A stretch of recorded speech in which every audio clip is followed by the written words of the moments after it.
जय हिंद साथियों, आपका दोस्त गोविंद सिंह जोनवाल एक बार फिर नए वीडियो में। साथियों, आज हम राणूगंज की छतरी का इतिहास के बारे में बात करेंगे, जो सुजालपुर में स्थित है। बहुत पुरानी छतरी है और विशेषज्ञों से भी बात करेंगे और उसके बारे में बताएंगे। आप देखें, वीडियो अच्छा लगे तो सुजालपुर निवासी इसको ज़्यादा से ज़्यादा शेयर करें। शाजापुर जिले के यह मानी हुई छतरी है। देखें, आप वीडियो देखिए, अच्छा लगे शेयर। ये गवल स्टेज का मठ है, जो पुराने साधु संतों के लिए गवल स्टेज ने बनवाया था। साधु संतों को ठहरने के लिए, भोजन वोजन के लिए यहाँ पर बहुत पुराना है। अभी तो क्षतिग्रस्त होगा, कोई सरकार ने इस पे ध्यान नहीं दिया। छत वत सब गायब हो चुकी है।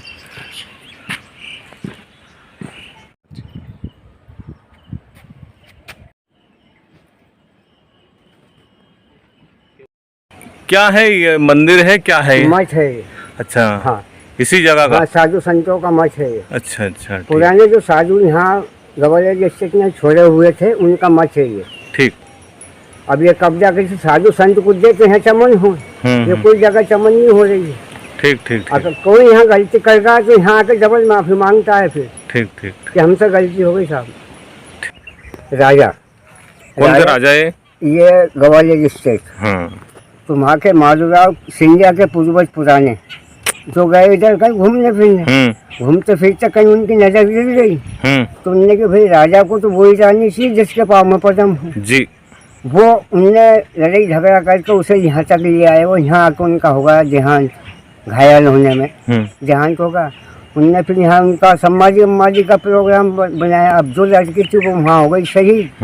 अब वो ना तो घर की ना घाट के कहाँ जाए वो।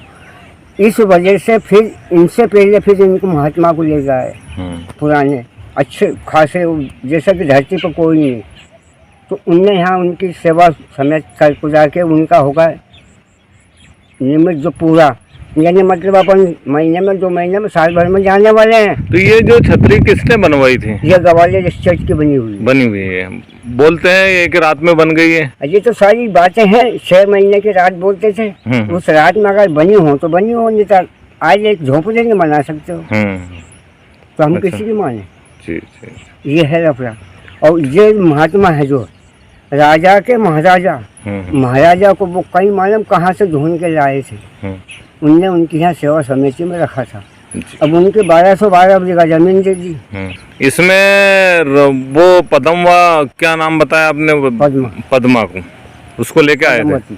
पद्मवती को पाँव में पद्म होता। राजा कौन था? राजा अपने माधवराव सिंधिया के दादाजी वो लेके आए थे। अच्छा, राणा कोई ऐसे। हाँ, अच्छा, वो लेके आए। उनकी स्टेट की जगह है ये। स्टेट की।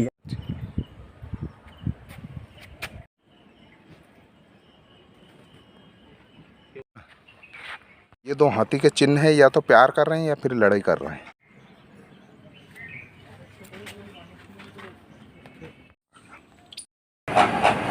सर, क्या नाम है आपका?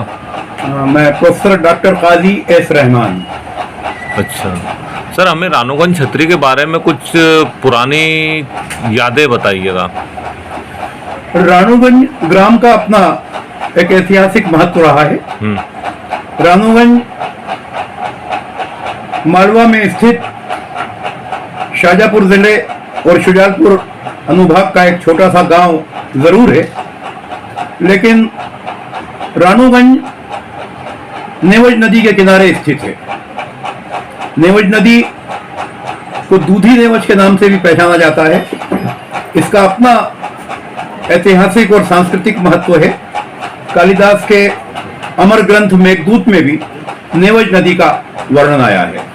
इसी नेवज नदी के किनारे राणूगंज की छतरी स्थित है, जो सिंधिया वंश के संस्थापक राणोजी सिंधिया की स्मृति में एक प्रकार से उनका शौर्य स्मारक है। राणूगंज मालवा का एक अपना अभिन्न अंग है और मालवा का भी अपना एक वैभवशाली इतिहास रहा है। मालव शब्द को शब्द व्युत्पत्ति की दृष्टि से अगर हम देखें तो माँ धन लव लक्ष्मी के अंश के रूप में मालवा की पहचान है। मालवा का एक अर्थ सुफला उपजाऊ भूमि के रूप में भी पहचाना जाता है। और मालवा का अपना एक इतिहास प्राग ऐतिहासिक काल से होता हुआ ताम्र युग, लोह युग, मुगल कालीन युग, ब्रिटिश युग से होता हुआ स्वाधीन भारत तक पहुंचा है। मालवा का अगर हम आधुनिक इतिहास देखें या रानूगंज, शुजालपुर, शाहजहाँपुर का वर्तमान इतिहास देखें तो एक प्रकार से शाहजहाँपुर जिले और मालवे का इतिहास मुगल शासनकाल से प्रारंभ होता है। 1535 में मालवा, जिसमें रानूगंज, शुजालपुर, शाहजहाँपुर सभी स्थान सम्मिलित थे, अकबर के अधीन हुआ और 1542 से लेकर 1556 तक इस पर शुजावत खां नाम के व्यक्ति को सूबेदार के रूप में नियुक्त किया गया और उसका शासन रहा। 1556 में शुजावत खां के बाद उसका पुत्र मलिक बायजी, जिसे वर्तमान इतिहास में बाज बहादुर के नाम से जाना जाता है, उसके ही अधीन रहा। और प्रारंभिक दौर में शुजालपुर, जहां से 3 किलोमीटर दूर रानूगंज और उसकी छतरी स्थित है, बाज बहादुर की राजधानी रहा। बाद में रानी रूपमती वाला प्रकरण विश्व प्रसिद्ध है। राणोगंज की छतरी है शुजालपुर स्थित, ऐतिहासिक छतरी है। यहाँ से दूर दूर से लोग इसके दर्शन करने के लिए आते हैं। यहाँ पर शिव पिंडी स्थापित है।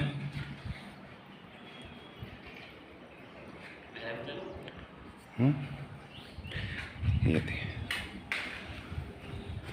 नेवज नदी के पास में स्थित है।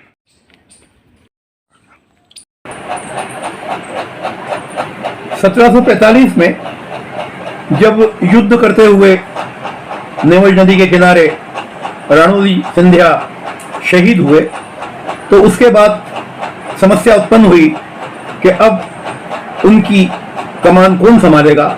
तो राणोजी के बाद उनके पुत्र जयप्पा जी ने कुछ समय कमान संभाली।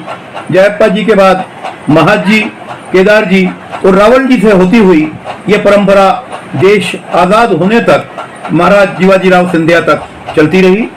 ये भी एक ऐतिहासिक तथ्य है कि महाराज जीवाजीराव सिंधिया जब देश आजाद हुआ, मैं ये संदर्भ भी आपको याद दिला दूं, चूंकि ये आजादी का अमृत महोत्सव चल रहा है।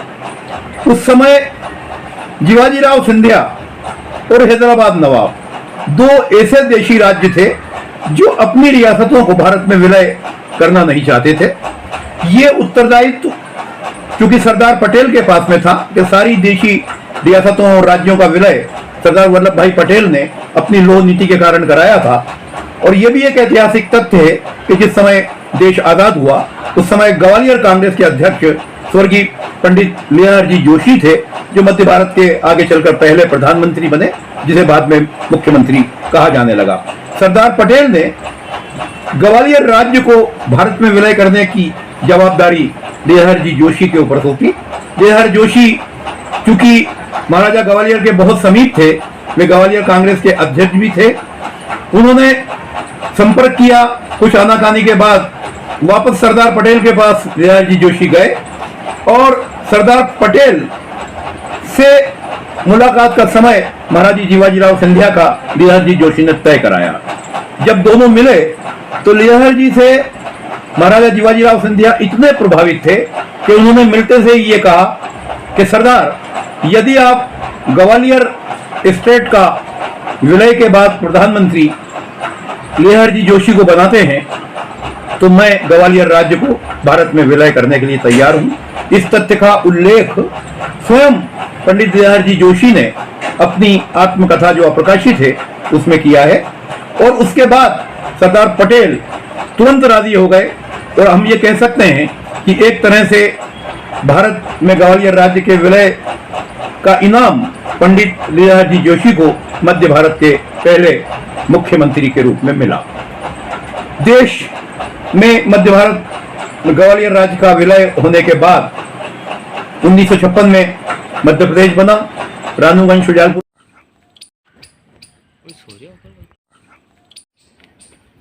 राणोगंज की छतरी है शुजालपुर स्थित, ऐतिहासिक छतरी है। यहाँ से दूर दूर से लोग इसके दर्शन करने के लिए आते हैं। यहाँ पर शिव पिंडी स्थापित है।